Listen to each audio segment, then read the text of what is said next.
Hey YouTubers, this is a continuation of my original film on my Marx Army supply train, and I've added a few cars that I never thought I would find, particularly one.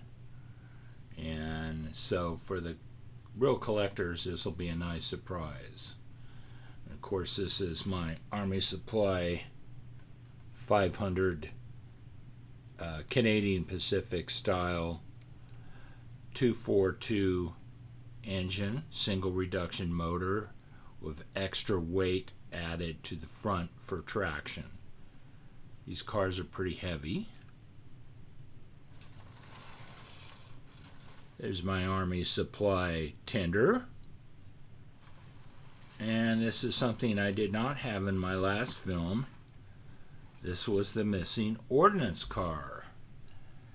And you will see these are reproductions of Marx shells, or I guess I call them shells.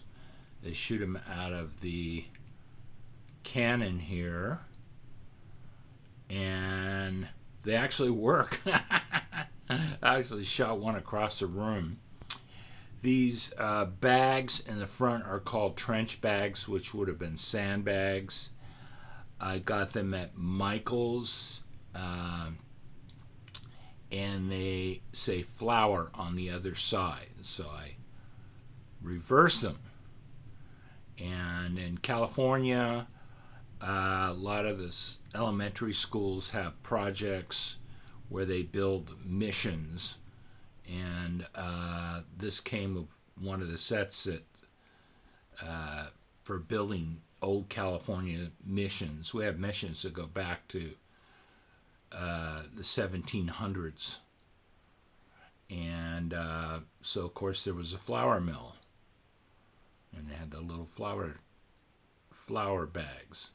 So this, I think, was a great idea for me to be able to find this. So I've moved the siege gun cannon up behind that car so the shells would be handy. And as I've shown before, this tilts. This swings around, all the way around. And as I said, it actually shoots. But here's the real surprise. I had to do a whole lot of dickering. The fellow was selling this, and I don't have my Greenberg's book open at the moment, but this is obviously an auto carrier, and this was the Army truck, and it came with its original cardboard cover,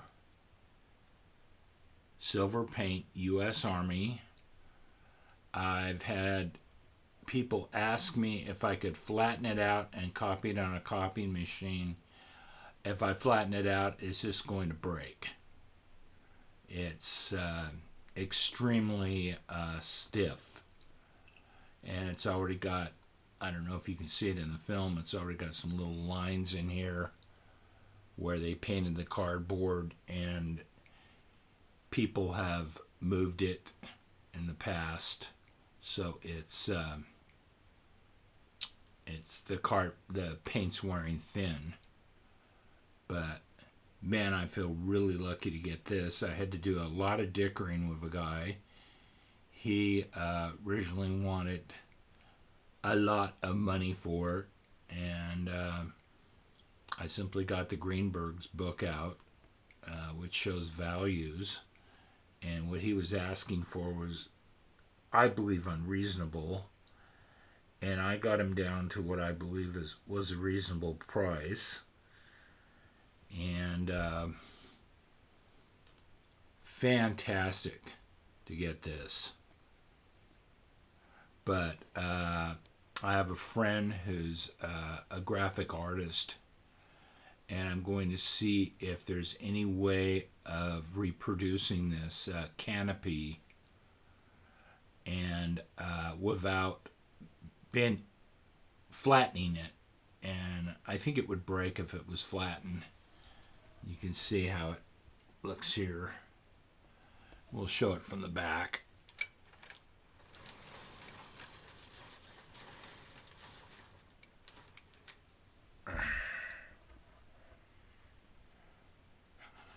So we don't want to flatten this.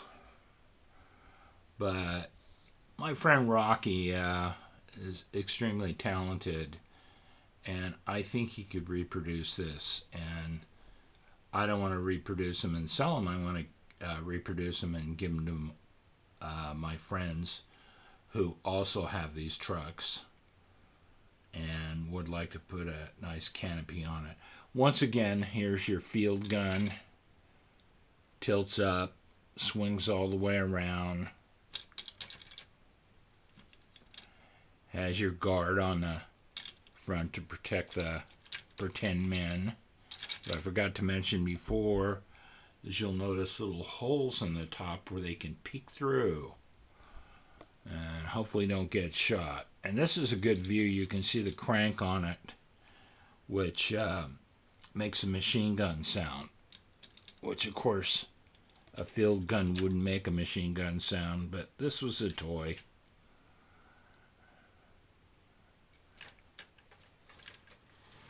Here's the old style tank.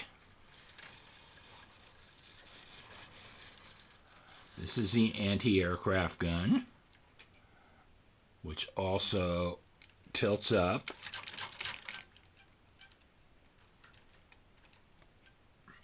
Also swings around and also shoots.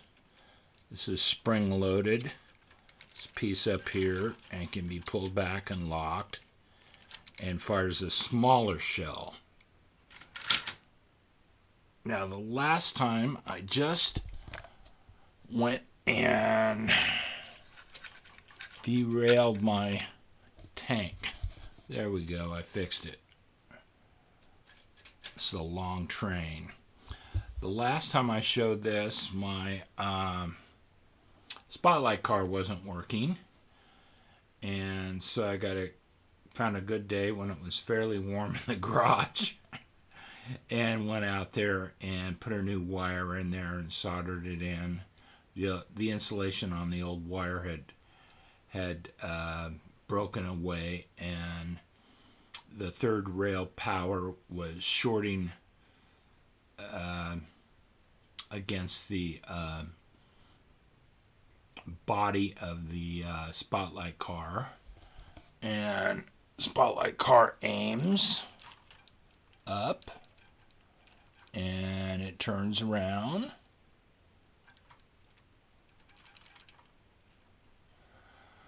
I just kind of like to leave it forward so won't be any more wear and tear on that wire that goes in there. And this was the other missing car that I couldn't find. This was the machine gun car, and I wasn't sure if it had 4 legs or 2 legs, and if it spun around, it has 4 legs. Let's see if I can spin this around without messing up the cars on the other side. It does spin around, and you can see the barrier here, or the shield, has 3 little holes in it so someone can look through, and it has a crank on the side. And when you turn this crank,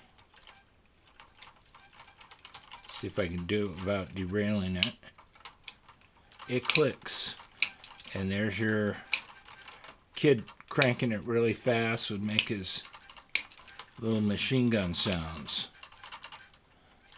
Let's see, let's get this down or up. Doesn't make any difference, as long as it's not hanging over on the other side.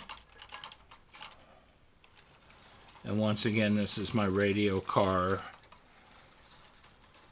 where I use a round antenna that's small, and you can see the two large antennas running the length of the car, which are basically handrails for Marx. I'm sure that's what they used, but I don't like the big square antenna that sits on one corner, and it hits my bridge, my tunnels, and it would derail the cars. And these are really beautiful cars. Imagine, these are almost 80 years old, and look at the lithograph on them.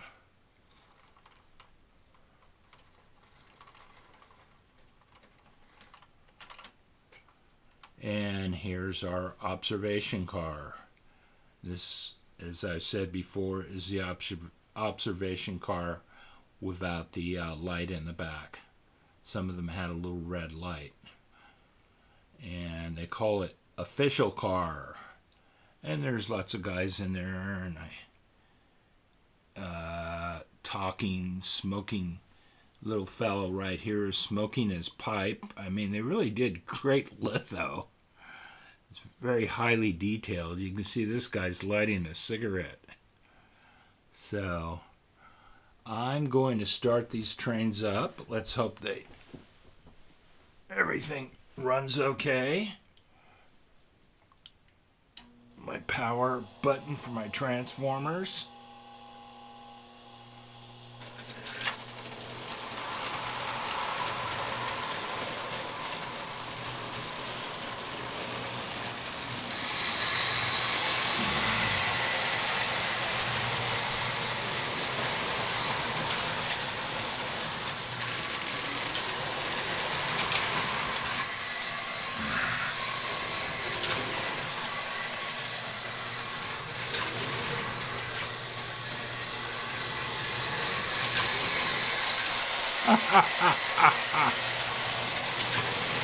Murphy's Law, my my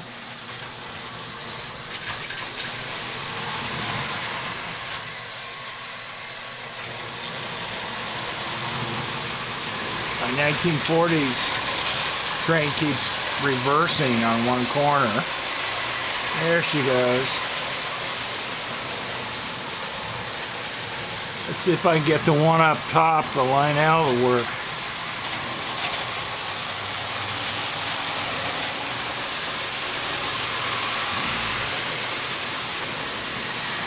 There goes the Lionel.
It's a Lionel up on top of a little Marx flat.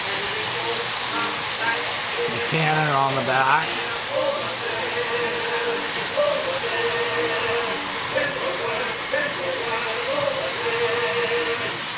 I wish the Lionel had some litho on it, or at least some decals.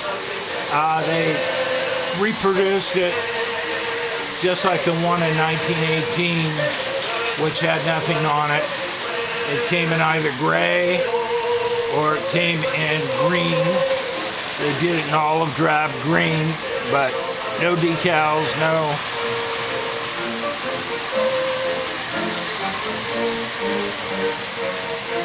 litho.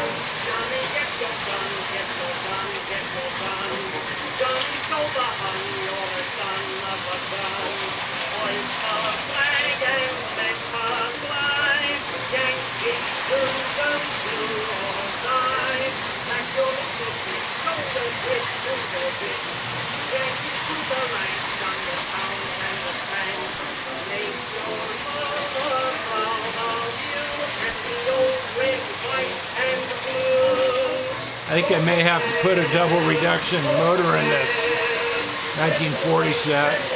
This is the Marx and Meritrain set on the inside track. But I do notice the 1940 set is working really hard.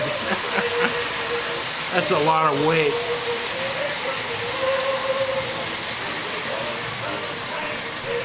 Let's back up.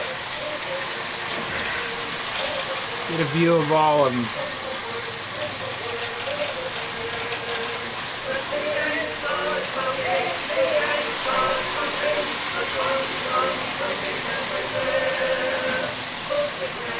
One car that's missing is the airplane car, and it's one I'm not interested in painting because the wings don't fold out. They simply overhang, and once again, like the little antenna on the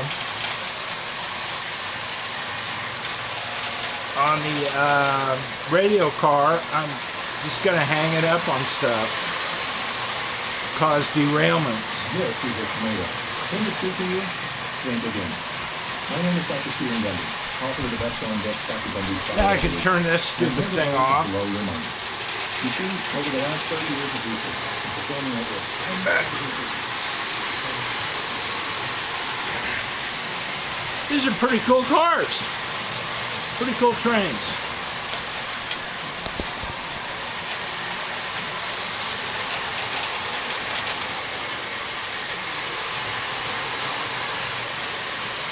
And I'm just surprised that one of the big guns on the old train didn't swing over and cause a derailment, like I noticed the siege gun is trying to.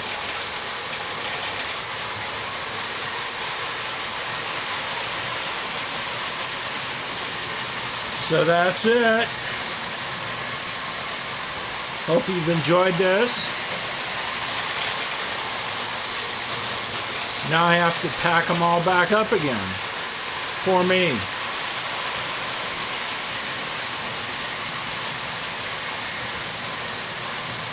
Better look at that Lionel up there.